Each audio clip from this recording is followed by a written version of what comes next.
Surds is an irrational number involve a radical sign. For example, square root 3, cube root 4.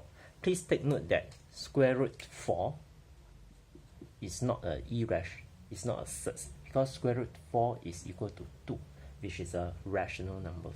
So doesn't mean everything with square root or cube root is a surds, right? Surds must be an irrational number. And these are some of the basic properties of the surds. If a, b are greater than 0, so square root a multiplied square root b will be equal to square root ab. So for example, you have square root 3 multiplied square root 2, so you will get square root 6. Square root a multiplied square root a will equal to a. So actually from here you can actually relate to property 1, right, which is square root a squared. And you can apply the law indices as well. So using law indices, actually you can get this actually half a squared to power half. So that's why it's equal to a. So for example, square root 3 multiplied square root 3 will give you 3. Third property, square root a divided by square root b is equal to square root a over b. So for example, square root 9 over square root 2. So it is the same as square root 9 over 2. Right, if you simplify, it's square root 3 over 2.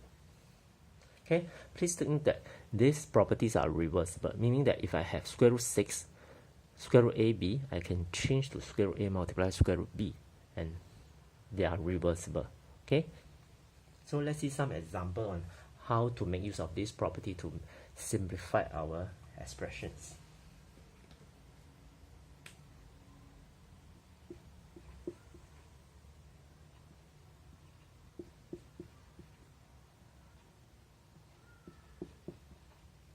So let's see these examples. Okay.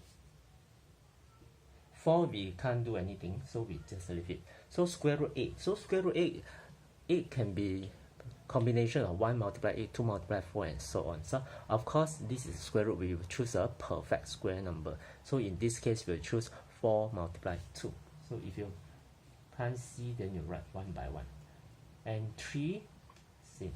32. 32, I can choose different combination, but I want if possible, I want to choose a number that is a perfect square. So in this case, I will choose 2 multiply 16. Okay, same thing for 18. So if you choose, you can choose 9 times 2.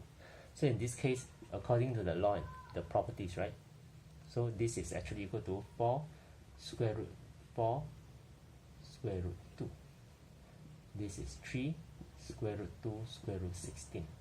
This is square root 9 square root 2. So if you rearrange, square root 4 is actually 2. 2 times 4, 8 square root 2. This is square root 16, which is 4. 4 times 12. 4 times 3, 12 square root 2. Minus square root 9 is 3. So 3 times 6, 18. So you have things like this. Okay. So 8 square root 2 plus 12 square root 2, that will give you 20 square root 2 minus 18 square root 2, so you left 2 square root 2.